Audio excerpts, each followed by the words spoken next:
Hello everyone, Richard from Georgia here. It's been a long while since I've done any blogging, and so I figured it was about time to give my own insights into all that's been going on with FSU, conference realignment, budget shortfalls, academics, etc., etc., etc.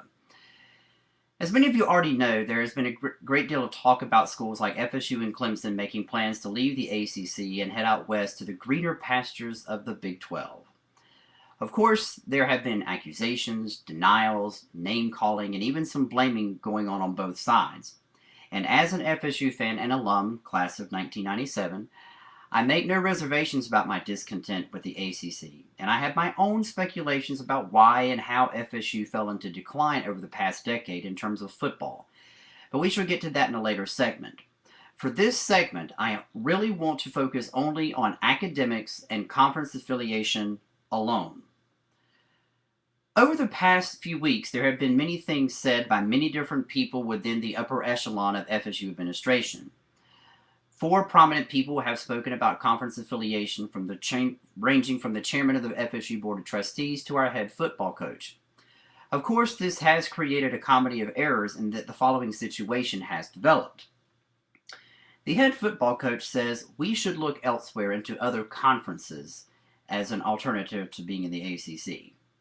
His boss, the athletic director, Randy Spetman, says, "Shut up, Jimbo. We are in the ACC, we're happy in the ACC, and we're not leaving anytime soon." To which his boss, the president of Florida State University, Eric Barron, confirms Randy Spetman's statement by adding, "We are happy amongst our brother ACC institutions and are in the preliminaries of creating a new cheer for our football games. That's all right, that's okay, you'll be working for us someday." Spoken like a very true academician from an ACC school who thinks they're the top notch. To which President Barron's boss, the chairman of the Board of Trustees, Andy Haggard, says, "We need to look out for FSU's best interest, and staying with the ACC simply is not it." So, what does one do in this situation? Who does one listen to? Who exactly is in charge? The president says one thing, but his boss says another. The president is ultimately the one who makes the decision about leaving a conference or not, but what do you do if you make a decision your boss will not support? I guess we shall see what happens, especially since the Board of Trustees hires the president, and according to Andy Haggard, they are unanimous in at least listening to any offer from any viable athletic conference. So it's a pretty interesting situation developing down in Tallahassee. President Barron stated in an email that went viral for some reason, reasons for both staying and leaving the ACC. Of course, his biggest complaint was that academics within the Big 12 were inferior to the ACC. Not exactly a good way to start off a potential marriage if we did go to the Big 12, but I digress. And not to mention that the University of Oklahoma has more national merit scholars per capita than any other major university in the United States. Pretty good for a university of raging idiots and not up to ACC standards. But again, I digress. I have to say that I do stand behind Andy Haggard in that I see no relationship between academics and conference affiliation. Making a claim that conference affiliation has anything to do with academic ability is as preposterous as making a claim that being affiliated with NATO provides economic stability to countries around the globe. I do believe Switzerland would argue that being neutral has some benefits. Perhaps independence is the way to go for FSU. Anywho, all of this talk about academics got me to thinking, what is the big deal with it anyway? I would think if I were a research company wanting to invest in medical technology for, say, childhood diseases, I would definitely consider the University of Florida with its affiliation with the Shands Hospital. But wait a moment. Isn't the University of Florida associated with all of those raging, stupid, redneck, backwoods, marrying your sister people from the SEC? Good God. Why would I ever want to give money to UF? It could be regardless of the fact that UF participates athletically in the SEC, it has a nationally renowned medical school. Wow. I don't see how athletics played a role there at all. And if I were a company wanting to invest in, say, radar technology for advanced warning systems with tornadoes, I might consider the University of Oklahoma over, say, the University of North Carolina. And it could be that the Oklahoma has better facilities to develop this technology. But again, Oklahoma is associated with all those stupid, idiotic people in that academically inferior Big 12. Gee. I guess I should just give my money to the meteorology department at Duke. Oh, wait a minute. They don't have one. Well, I guess that means that unless an ACC, Big Ten, or Pac-12 school has a good enough meteorology department to develop this new warning system, I mean, after all, Big 12 and SEC schools are just too stupid to develop the technology, I would just keep my money to myself and wait for the meteorology department at Boston College to take off, since there's lots of tornadoes in Boston. I say these things in a comedic way to illustrate to the masses, and I think I speak for the 99% of occupiers, that making statements like, we need to be associated with Duke, Wake Forest, and UNC because they value academics, is insulting, if not an uneducated statement. When the president of a major university like FSU makes a statement like that, it implies that President Adams at the University of Georgia cares very little about the academic reputation of UGA, because it is an SEC school after all, and he would willingly close the College of Education and the Terry College of Business if he could get more money from expanding Sanford Stadium. As a Georgia resident and someone who lives within 30 miles of UGA and within 30 miles of Georgia's capital city, I can promise you that the standards for getting into and staying at UGA are very high. And that is partly because of Georgia's Hope Scholarship that keeps many Georgia students in state. So UGA, being an SEC school, does not equate to academic ignorance or stupidity or inferiority. And neither does Virginia Tech's association with the ACC make it a better engineering school than MIT. I think the people in Cambridge, Massachusetts would have lots to say about academics when being compared to Virginia Polytechnic State Institute. But again, I digress. President Barron made further claims that the faculty at FSU were exceptionally irritated that FSU's $2.5 million athletic budget shortfall was getting national attention, and that many FSU alumni were angered over this.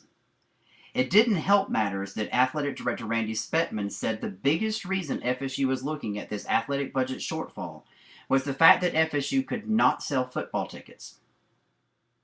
Could that be that FSU fans are not awed about hosting Boston College, or Wake Forest, or Duke, or Murray State, or Savannah State? Could it be that FSU fans would be more inclined to pay $70 or more for tickets to, say, FSU Oklahoma, FSU Alabama, FSU Auburn, UGA, or FSU Texas? In this situation, we are talking about athletics, and we're talking about getting butts in the seats. Any below average performing student at the FSU College of Business could tell you, if you want to sell more tickets to FSU football, bring in big name schools. The people here in Atlanta that run Phillips Arena in downtown, they want to sell out the venue. So do we schedule Engelbert Humperdinck or Justin Bieber to come and perform? To quote Bill Engvall, here's your sign. Furthermore, FSU's athletic budget is determined by ticket sales and conference earnings. To my knowledge, and I do admit I am not fully informed by this, the state does not supply anything to FSU's athletic budget. However, FSU's academic budget is subsidized by the state and is in complete control by the governor of Florida and the legislature. I read that the academic budget for FSU was being cut by $65.8 million this year, and that has the faculty at FSU hurt, despondent, angry, and probably even a little betrayed, and deservedly so. But FSU's academic budget was cut by the governor and the legislature and has nothing to do with John Swofford or the ACC. The ACC does not contribute one penny to the academic coffers at FSU. So the coveted and highly regarded association with the ACC did exactly what to protect the academic budget at FSU? It did nothing. Why don't the leaders of the faculty senate at FSU go about 10 blocks east of campus and knock on the door to the governor's mansion and speak to Governor Scott about this? Or why not organize a protest on the Capitol steps? You are, after all, a mere 12 blocks from the Capitol, if that far. You could make a bigger noise than UF, UNF, UWF, USF, and UCF all combined, since you are local.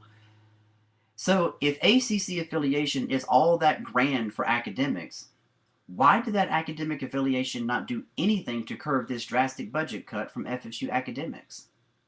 The reason is simply this. The ACC is an athletic conference, not an academic honor society. Lastly, the faculty enjoy affiliation with other ACC schools for academic reasons. This is one thing that I simply just do not understand. If, and I do say this feeling that it won't happen, as I have lost complete confidence in the ability of Eric Barron to make the right decision in terms of conference affiliation for FSU. If FSU were to leave the ACC and join, say, the Big 12, does that mean a professor in FSU's chemistry department cannot continue dialogue with chemistry professors at Duke? Or that a political science professor at FSU cannot join a research project with the University of Virginia or the University of Maryland? Of course not. It's called a phone. It's called email. Here's a message to the faculty at FSU. If you want to work with a friend, colleague, or expert at any ACC institution, do you know how to reach out and touch someone? Phone numbers in the United States are 10 digits long, and the area code for most North Carolina ACC schools is 919, and here at Georgia Tech it's 404. Call the university switchboard and ask to be transferred to your friend's extension. They'll be more than happy to help you. And being a 21st century person, you may wish to contact your friend or colleague via email. Most professors' emails end with something like at unc.edu or at duke.edu or at gatech.edu or some combination like that. Stop worrying that if we did leave the ACC that you will never, ever, ever again be able to work with a colleague at UNC or UVA or Duke or Wake Forest or Maryland. What you do in the classrooms and the research labs in Tallahassee has absolutely nothing to do with what happens on Bobby Bowden Field at Doak Campbell Stadium or what happens on the court at Leon County Civic Center. I promise you, you will still be able to work with friends at ACC schools just like you can currently work with friends at SEC schools or Pac-12 schools or Big Ten schools or other institutions from other athletic conferences. In summation, as far as I see it, athletic conference affiliation has nothing to do with academic reputation. Each ACC school has excellent programs, including FSU. But that does not mean that the programs in SEC schools or Big 12 schools are riddled with academic retards or the academically inferior. For all intents and purposes, the faculty senate at FSU should have no say whatsoever in the conference affiliation of the university. If your office is not housed in Moore Athletic Center, then stick to your Bunsen burners and library research. Let the coaches decide what is best for FSU athletics, and the leaders of the athletic department decide how best to fill Doak Campbell Stadium and erase the athletic budget shortfall. The dean of the College of Arts and Sciences at FSU would not like Jimbo Fisher to tell him how to run his college. So why does the faculty senate feel that they are entitled to tell athletics what conference to join? Just think about that. Thank you to everyone, and have a great day.